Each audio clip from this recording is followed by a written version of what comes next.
Congratulations सब Christian लोगों को कि परमेश्वर ने आपकी प्रार्थनाओं को सुना। आपका स्वागत है प्रभु यीशु मसीह की हुजूरी में। और मेरा बिलीव है कि आज आप सेम नहीं रहने वाले, क्योंकि परमेश्वर का वचन आपको पूरी तरह से बदल देगा। याद रखो, इस दुनिया में हमारा आने का मकसद परमेश्वर को खुश करना, परमेश्वर के बताए रास्तों पे चलना और उस मकसद और उस योजना को पूरा करना जो परमेश्वर ने हमारे लिए रखी। याद रखो, इंसान की प्लानिंग और परमेश्वर की प्लानिंग में फर्क है। आज जिस वचन की मैं आपसे बात करूंगा, आज इस वर्ड की मैं आपसे बात करूंगा, मेरा बिलीव है कि अगर ये आपके हार्ट में समा गया तो आप परमेश्वर के साथ हमेशा जुड़े रहेंगे। और परमेश्वर ने कहा, यदि तुम मुझ में बने रहो और मेरी बातें तुम में बनी रहे, जो चाहो मांगो वो तुम्हारे लिए हो जाएगा। आज जो वचन मैं आपको पढ़ूंगा, आपके लिए स्टार्ट करूंगा, वो है मत्ती 3 उसकी 2 आयत। मन फिराओ क्योंकि स्वर्ग का राज्य निकट आ गया है। अब ये आयत जो पढ़ने वाला व्यक्ति है, जो बोलने वाला व्यक्ति, ये प्रभु यीशु मसीह नहीं, ये था लिखा उन दिनों में यूहन्ना बपतिस्मा देने वाला आकर यहूदिया के जंगल में ये प्रचार करने लगा, मन फिराओ क्योंकि स्वर्ग का राज्य निकट आ गया। मन फिराव का मतलब है इंग्लिश में रिपेंट। रिपेंट शब्द बाइबल में पहली बार जब आया था, ये निर्गमन की पुस्तक 13 उसके 17 बाब में आया था। इस लाइन में जो परमेश्वर ने रिपेंट यानी मन फिराव का यूज किया, उसको इसलिए यूज किया था रिपेंट शब्द को कि जब इजरायली जा रहे थे तो परमेश्वर ने कहा, मैं इनको अलग मार्ग से लेके जाऊंगा, ऐसा ना हो कि ये रास्ते में पछताएं और वापस चले जाएं। इस जो पहली बार बाइबल में रिपेंट शब्द आया वो था हिब्रू 5162 शब्द रिपेंट, जिसका मतलब आप अपनी स्क्रीन पे देखोगे H5162, जिसका मतलब है नाखाम। नाखाम का मतलब है that is breathe strongly by implication to be sorry. बस लिखा नाखाम का मतलब है जैसे ठंडी सांस लेना, सॉरी करना, ठंडी सांस लेके सॉरी फील करना किसी काम के लिए जो हमने किया और हम उसके लिए पछताते हैं। और यही शब्द को परमेश्वर ने अपने लिए भी इस्तेमाल किया कि जब परमेश्वर ने कहा कि निनवा के लोग अब मन फिरा चुके हैं, अब मैं अपने नाश करने की रीति से पछताता हूं। यानी परमेश्वर रिपेंट करता है और बोलता है कि अब मैं इनको नाश नहीं करूंगा। जो रिपेंट का शब्द पहली बार यूज किया गया नए नियम में, पुराने नियम में इसको 2 तरह के शब्दों को यूज किया गया, जिसके बारे में बाद में बात करूंगा, क्योंकि ये रिपेंट जो पार्ट्स हैं इसको कम से कम 5 से 7 पार्ट्स की टीचिंग चलेगी और आपको पूरी तरह से समझ आएगा कि रिपेंटेंस है क्या, मन फिराव है क्या, मुझे करना क्या है। आप जानते हैं, जब परमेश्वर ने इजरायलियों को बाहर निकाला तो परमेश्वर ये चाहता था कि उनका कोई भी राजा ना हो, कोई पॉलिटिकल लीडर ना हो, बल्कि ये आत्मिक लोगों के सहारे चले। पर बाइबल कहती है उन लोगों ने दूसरे लोगों की तरह एक लीडर मांगा और परमेश्वर नाराज हुआ, लेकिन बाद में उनकी प्रार्थना को सुन के शाऊल को उनके ऊपर निर्धारित कर दिया। जब शाऊल राज्य करने लगा, 2 साल तक उसने अच्छा राज किया, खुदावंद की आत्मा से चला। उसके बाद बाइबल कहती वो गिर गया और उसके बाद परमेश्वर ने शाऊल की जगह दाऊद को उठाया और उसके स्थान पर बाइबल कहती दाऊद कुछ सालों के बाद राजा बनाया गया। जब दाऊद 30 साल का था वो यहूदा पर राजा बना, जब 37.5 का था तो इस्राएल पर पूरे राजा बना। अपने लोगों को अपने राज पर चलाया और दाऊद को बोला कि अगर ये लोग मेरी आराधना करें, मेरे सामने दीन बने, अगर ये मूर्ति पूजा में और गुनाहों में ना जाएं, तो मैं इनको हमेशा ध्यान में रखूंगा। अगर तू भी पवित्रताई में रहे और मेरे वचनों में रहे तो तेरे वंश पर मैं अपनी दया को कभी ना हटाऊंगा। पर हम बाइबल में क्या देखते हैं कि जब सुलेमान मरा, उसके बेटे ने राज करना शुरू किया और उसके बाद कोई राजा अच्छा करता था, कोई राजा बुरा करता था। जब वो अच्छा करता था तो इजराइल पनपता था, जब वो बुरा करते थे तो दूसरे राजा उन पर हमला करते थे। हुआ क्या तब ये हुआ कि परमेश्वर का क्रोध, जैसे एक सजा परमेश्वर ने दी, तूने गलत काम किया, जा दरवाजे के बाहर जाके मुर्गा बन जा, जैसे टीचर्स बोलते मुर्गा बना दिया, बाहर खड़ा कर दिया, हाथ ऊपर करके जैसे स्कूलों में होता खड़ा कर दिया। हाँ, मुझे स्कूल में बहुत सबसे कम शायद सजा मुझे मिली, बहुत सबसे कम में से, लेकिन वो बात अलग है। अब आप ध्यान से सुनो, एक सजा मिल गई, ओके, आपको सजा दे दी गई। परमेश्वर ये सजा देता रहा उन्हें और उन्हें राजाओं के अधीन करता रहा, विरोधी राजाओं के अधीन करता रहा, उनकी ब्लेसिंग्स को कम करता रहा, लेकिन उनको त्यागा कभी नहीं। और परमेश्वर उन्हें मौका देता रहा कि मन फिराओ, अभी भी मन फिराओ, अभी भी मन फिराओ। और बाइबल ऐसा कहती है पहले उनका न्याय करते थे, फिर राजा लोग आए और जो राजा लोग आते गए और आते गए। परमेश्वर ने एलिया को इसी दौरान भेजा, अलीशा को इसी दौरान भेजा। लोगों के ऊपर उन्होंने साबित किया आसमान से आग उतार के कि परमेश्वर सच्चा है और तुम इसी परमेश्वर की आराधना करो।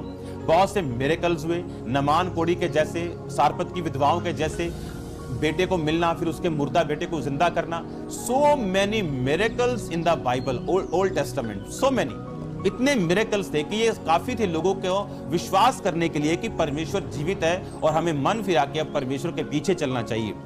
पर बाइबल इस तरह से कहती, इतने बड़े चमत्कारों को देखने के बाद भी, समुद्र को 2 भाग होते हुए देखा, बहुत से कार्य उन्होंने देखे होते हुए, पर आप क्या जानते, इतने कामों के होने के बाद भी उन्होंने मन नहीं फिराया। और जब राजा बुरा आता था तो सब लोग उसी बुरी चाल पे चलते थे, उन्हीं देवियों के, बाइबल कहती है कि अशेरा मूर्तों के पीछे चलते थे, उसी व्यभिचार को करते थे।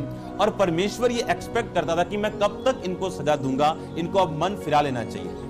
अब जैसे बोलते हैं कि अति हो गई, एक स्टूडेंट को हमने सजा दी कि चल मुर्गा बन जा, अब वो मुर्गा बनने से भी बाज नहीं है, आपको बोला चल भाग जाओ ग्राउंड में, हाथ ऊपर करके चक्कर लगा।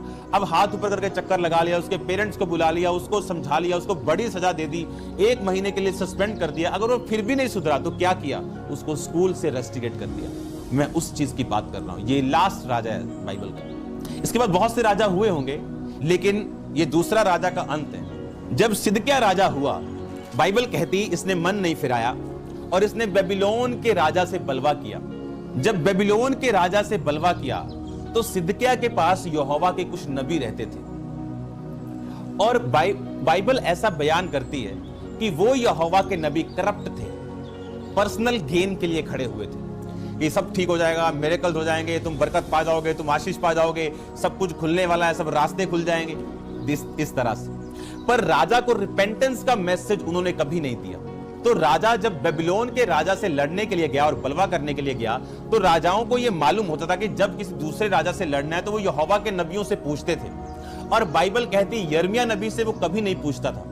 खुदावंद के सच्चे नबी जो थोड़े होते थे उनसे वो कभी नहीं पूछता था, क्योंकि उनको मालूम था कि ये हमेशा रिपेंटेंस की बात करेगा, ये तौबा की बात करेगा, ये पवित्रता की बात करेगा। हम उससे बात करेंगे जो हमारे लिए पॉजिटिव बोलता है, जो ब्लेसिंग्स के मैसेज देता है, हम उससे बात करेंगे। और जब उन नबियों से बात की गई, उन्होंने कहा राजा चिंता मत कर, खुदावंद बड़े काम करने जा रहा है, तेरे जिंदगी में बड़े काम करने जा रहा है, चिंता ना कर, चाकरे फटे तू। जब बलवा किया तो बेबीलोन के राजा ने नगर घेर लिया। नगर जब घिरा तो सारी सप्लाई चर्च आनी बंद हो गई नगर में, फूड सप्लाई, चीजों की सप्लाई, कपड़ों की सप्लाई, सब बंद हो गया। और लिखा महंगाई इतनी बढ़ गई, उसमें दरार करके राजा अपने लोगों समेत भागा। लेकिन दूसरे लोगों को मालूम हुआ, उन्होंने राजा का पीछा किया, पीछा करके उसे पकड़ा और बेबीलोन के राजा के उन्हें पकड़ा के अधीन कर दिया। उसके बेटों को खत्म कर दिया गया, उसकी आंखें फोड़ डाली गई। और बाइबल कहती यरूशलेम की शहरपनाह, जो हम सुनते हैं नेहमिया की पुस्तक में, आप जानते हैं नेहमिया ने वो शहरपनाह बनाई थी। और जब वो शहरपनाह कब नाश की गई, इसी सिदकिय्याह राजा के टाइम पे। और बाइबल कहती बड़े घरों को उन्होंने आग लगा के फूंक दिया, यहां तक कि परमेश्वर के भवन को भी आग लगाकर फूंक दिया गया। वो विलंब करने में धीरजवंत है, बाइबल कहती उसने धीरे धीरे सजा दी, उनको सजा दी, उनको बताया देखो तुम अंडर हो गए हो, तुम मुश्किल में आ गए हो, तुम दुखी हो गए हो, तुम दूसरे राजाओं के नीचे आ गए, तुम्हारी जिंदगी दुखी हो गई, तुम्हारी जिंदगी ऐसे होने के लिए मैंने तुमको अपने पास नहीं बुलाया। लेकिन वो लोग जब नहीं सुधरे, और डाउन, और अब ये वर्स्ट कंडीशन थी कि अब परमेश्वर के लोग दूसरे कि हम हैं अपने देश में, अपने घरों में, लेकिन दूसरा गवर्नमेंट चेंज हो गया, बाहर का राजा प्रभुता करता है, हाँ ठीक चल रहा है, सब ठीक है। पर अब लिखा उन्हें बंदी बनाकर ले जाया गया। और जब लोगों को बंदी बना के ले जाया जाता था तो कौन से काम वो करते थे? ईंटें बनाने का काम, दुखी करने वाला काम। अगर आप अरब कंट्रियों में चले जाओ, आपको वहां कहीं पे भी कंस्ट्रक्शन करते वक्त आपको शेख नहीं मिलेगा, बहुत कम होंगे। सारे शेख आपको इमिग्रेशन में मिलेंगे, पुलिस में मिलेंगे, डिपार्टमेंट में मिलेंगे, सरकारी कामों में मिलेंगे। लेकिन जब उनको बंदी बना के ले जाया गया तब वो कार्य करने लगे जो उनके अनुकूल नहीं थे। और रीजन क्या था? मन ना फिराना। हम फिर पढ़ेंगे इस मन फिराने के शब्द को, अपनी स्क्रीन के ऊपर पढ़ेंगे मन फिराने के शब्द को। आप इसको ध्यान से पढ़ो। इसमें लिखा टू थिंक डिफरेंटली। मैं आपको आज जो ये टीचिंग दे रहा हूं, आपको ध्यान से इसे सुनना है। और अगर हम इसको ध्यान से पढ़ें, morally to feel compunction, repent. और नए नियम में एक बार और इस शब्द का प्रयोग किया गया जो इस शब्द से अलग है, और वो प्रयोग किया पौलुस ने जब हम हिब्रू 3338 शब्द को पढ़ते हैं, जिसका मतलब है मेटा मेलोमाई। इसका मतलब है to care afterwards, regret, that's it. इसका मतलब है टू केयर आफ्टरवर्ड्स। जैसे आपको मैं बोलता हूं ओए तौबा कर, एक ये शब्द है। एक मैं बोलता हूं ओए मुड़ जा अपने गंदे कामों से, एक ये भी वही लाइन सब वैसे ही है। एक है ओए सुधर जा, ठंडी सांस भरना, किसी चीज के लिए सॉरी फील करना। ये परमेश्वर भी ऐसा करता है, सॉरी फील करता है कि नहीं अब मैं इनको नाश नहीं करूं। दूसरी बार यूज किया गया कि मलाल महसूस करना, फिर यूज किया गया केयर आफ्टरवर्ड्स, कि तौबा करने के बाद केयर करना कि नहीं अब मैं ये काम नहीं करूंगा। परमेश्वर की ओर वापस मुड़ना, इसको भी यूज किया गया। इसका मतलब क्या, मैंने आपको इसलिए मैं चीजें कह रहा हूं, मन फिराओ, क्योंकि आज अगर मुसीबतों का कोई कारण है तो वो पाप है। परमेश्वर ने कहा 38 साल के रोगी को तू फिर से पाप नहीं करना, ऐसा ना हो इससे भारी मुसीबत तुझ पे आए। उसकी फैमिली उसको छोड़ चुकी है, बिजनेस बंद हो चुके हैं, शरीर साथ नहीं दे रहा। अब इससे बुरा क्या हो सकता है? इससे भी क्या बुरा कुछ हो सकता है क्या? मोस्टली जो लोग पाप में हैं, जो लोग प्रभु में खड़े थे गिर गए, व्यभिचार में गिर गए, कोई शराब में गिर गया, कोई नशे में गिर गया, उनको लगता है बस यही है, अब हम गिर गए, अब इससे आगे क्या? अब गिरने के कारण फाइनेंशियल प्रॉब्लम हो रही है, फिजिकल प्रॉब्लम हो रही है, फैमिली टूट रही है। परमेश्वर ने कहा 38 साल के रोगी को इससे अब तू पाप मत करना दोबारा, ऐसा ना हो कि इससे भारी मुसीबत तुझ पे आए। अब इजराइल के लोगों को लगता था अब हमारा राज्य कम हो गया, हमारी बरकतें कम हो गई, बहुत सी चीजें उनकी लाइफ में हो रही थी, पर फिर भी मन नहीं फिराया। और जैसे गधे जाते हैं कि गधों की तरह चलते गए, लिखा जैसे मूर्ख, जैसे बकरा कसाई के हाथ में गधों की तरह घास चरता हुआ बेफिक्र जाता कि घास मिल रही। और रिकंसीडर योरसेल्फ, कहता कंपंक्शन यानी मलाल फील करो और रिपेंट करो, थिंक डिफरेंटली और वापिस आ जाओ। क्यों?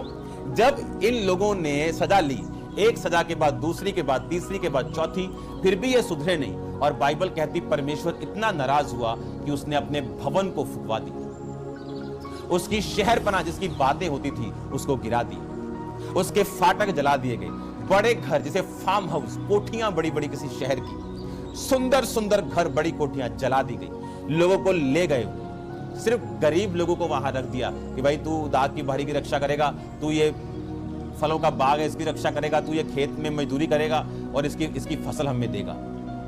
अगर वो मन फिराते तो ये कभी ना होता।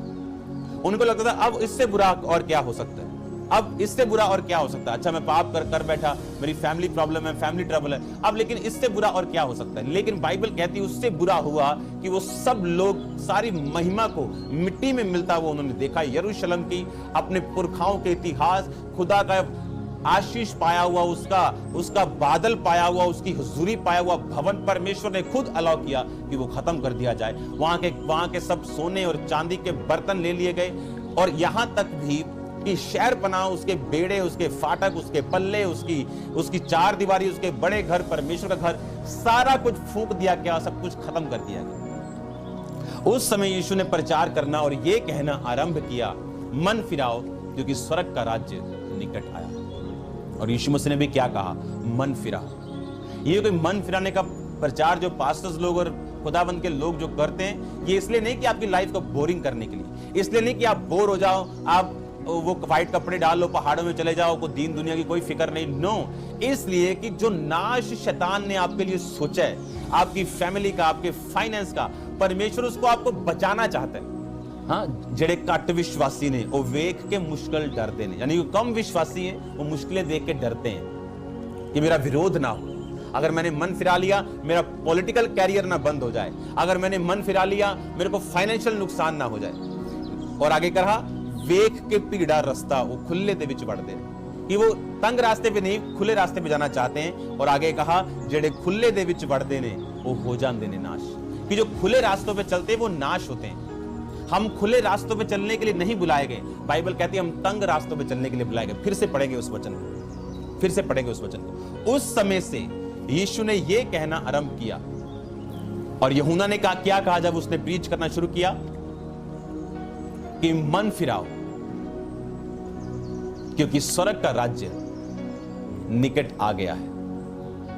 और फिर से यीशु मसीह के वर्ड को हम पढ़ेंगे। उस समय से यीशु ने प्रचार करना और यह कहना आरंभ किया, मन फिराओ क्योंकि स्वर्ग का राज्य निकट आया है। हालेलुया। मन फिराने के लिए क्यों परमेश्वर ने बार बार बोला?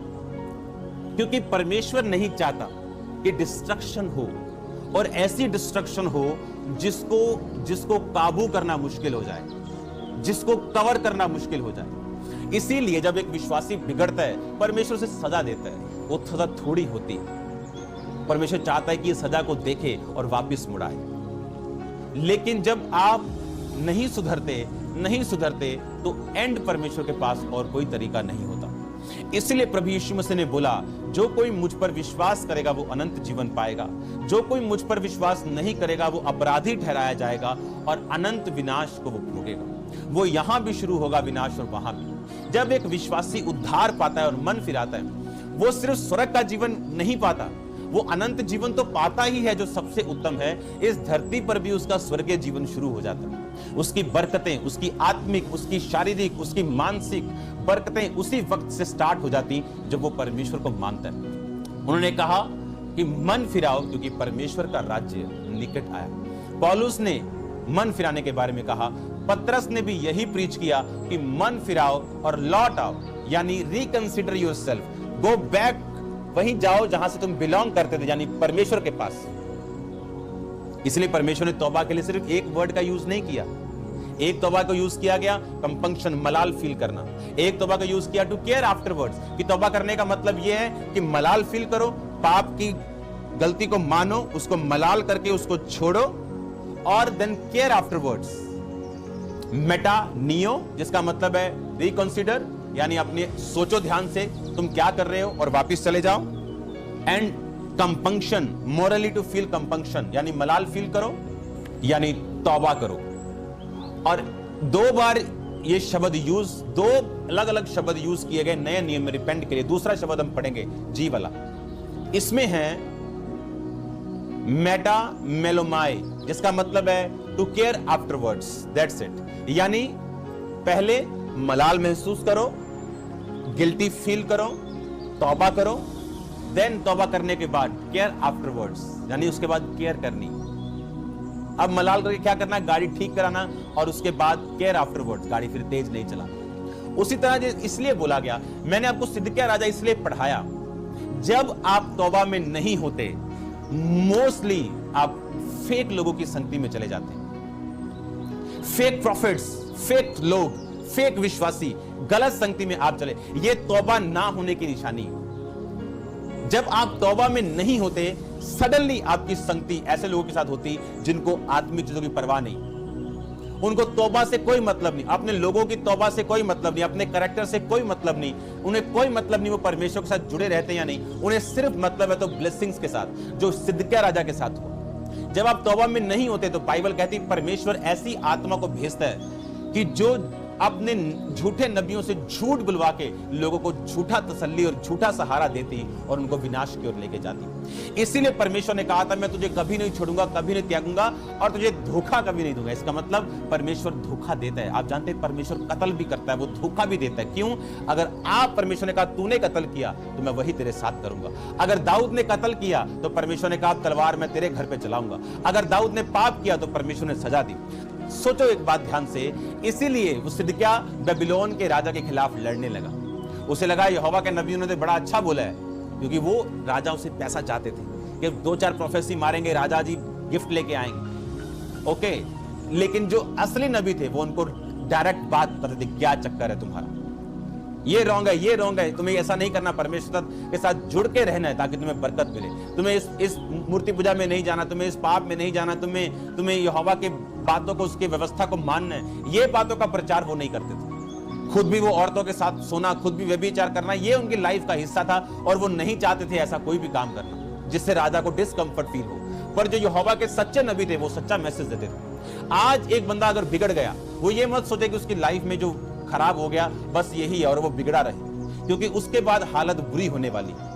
उसका फैमिली लाइफ खराब हो चुका। यीशु मसीह ने कहा क्या तू चंगा होना चाहता है? कहता परमेश्वर मेरे पास कोई बंदा नहीं जो मेरे पास रहे। आप सोचो कितनी देर बाद वो पानी हिलता था, जब स्वर्ग हिलाते और बीमार उतरते थे, और जो पहले उतरता था वो चंगा होता था। कितनी देर बाद होता होगा? 15 दिन बाद, हफ्ते बाद, महीने बाद।